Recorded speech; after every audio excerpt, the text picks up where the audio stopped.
So my name's Ken Moffatt. I live in Toronto, where I've lived for decades. I did social work here for many years, and then I eventually went back and did my PhD. I have published two books. One was the knowledge claims of social work and social welfare in the Depression era. And I was kind of interested in that because concurrent to me writing that was kind of the height of the AIDS crisis here in Toronto, which nowhere in the book is it evident that that's actually what's driving my work, but that's what's driving my work because I'm trying to figure out knowledge claims, science versus religion versus arts, how people were claiming to help other people, how disadvantaged peoples should be thought of, how we should think through how to help them. What I discovered at the time is right from the start of the profession, knowledge was highly contested, and it was almost like people owned it in their person. They fought each other over what type of knowledge should be the professional knowledge. And at the end of that book, I concluded that, in fact, there was a form of technique, and technology was the main thing, a technological way of looking at the world that was already starting through the 20s, maybe even earlier, and this kind of efficiency and practice orientation and getting a quick answer and diagnosis, all that I associate with technologies. And also intervening with instruments was already being fought through in the 30s. So that's kind of a thread in all my work, even till today, about technology and how it influences people socially, and how it influences our knowledge creation, and then how we make knowledge claims. My undergrad was in city planning, and I did a brief stint as a bylaw officer type thing, and it was boring as shit. So I started working in group homes for troubled adolescents, doing shift work with the toughest of kids. So then I did frontline social work for a number of years in child welfare, where I did child protection, and my favorite job was being night duty worker, when I go out with the police for immediate calls to protect children. I like the adventure of it, and I like the reward of the immediate taking a child into safety. And I kind of like the danger of it too. And I keep floating in and out of social work. Like sometimes I think now I'm a cultural theorist, not a social worker. But then every so often I fall back in love with social work and the students, and then I'm like, that's what it is. That's fine, that's what I'm into.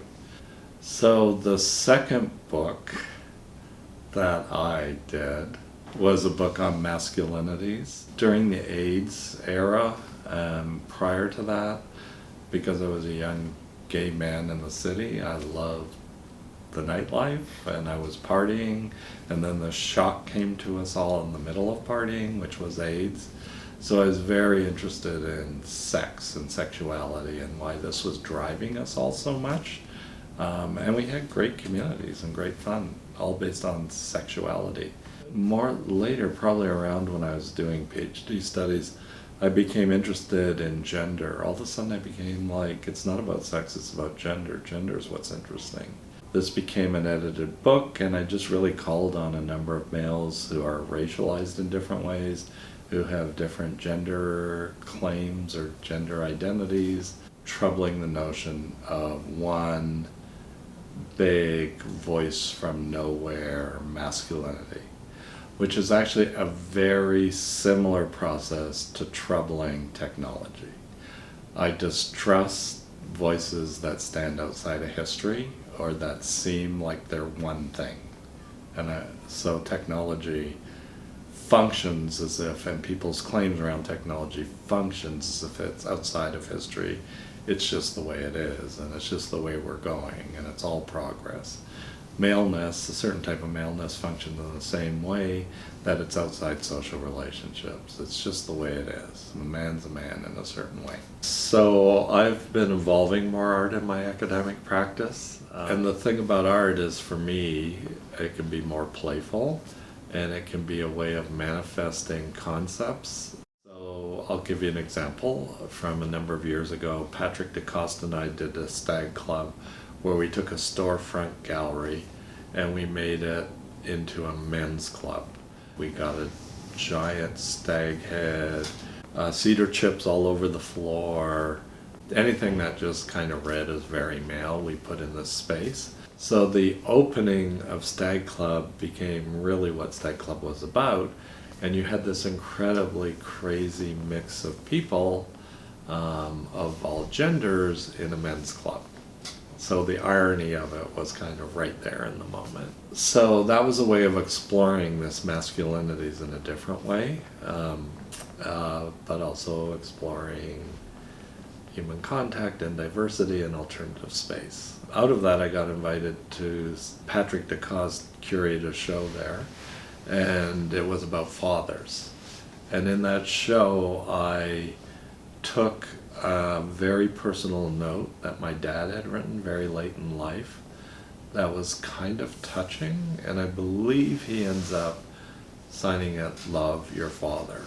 And I framed that, and my dad loved Miles Davis, and my dad and I fought like shit, but we worked in the car plant.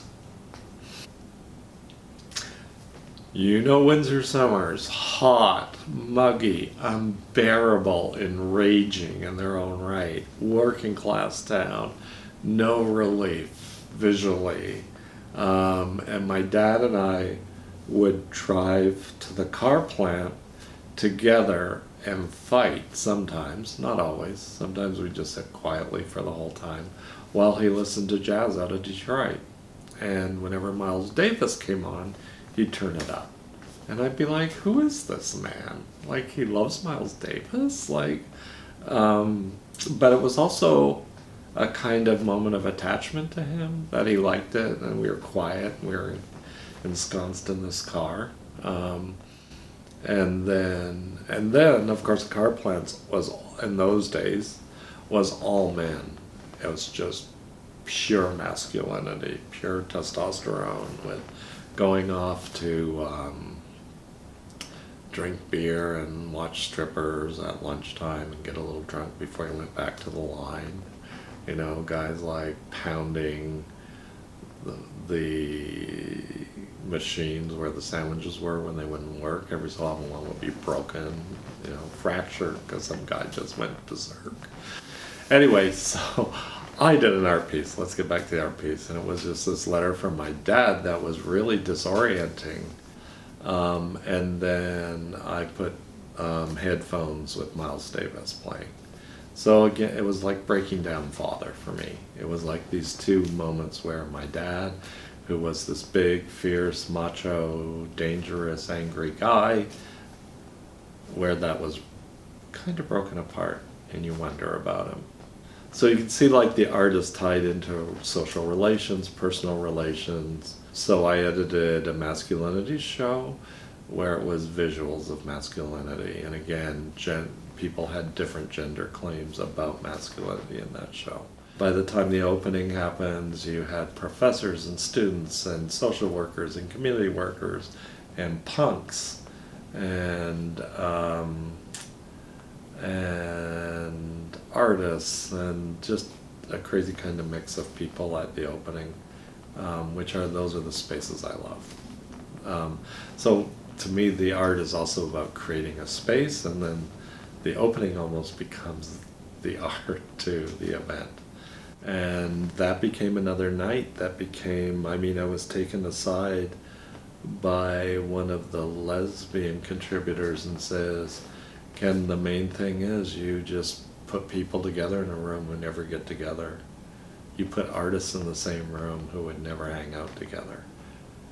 And I believe in these moments of social scenes where you have these, again, almost a clash of identities or a confusion of identities or relating with people you wouldn't normally relate to, creates possibilities.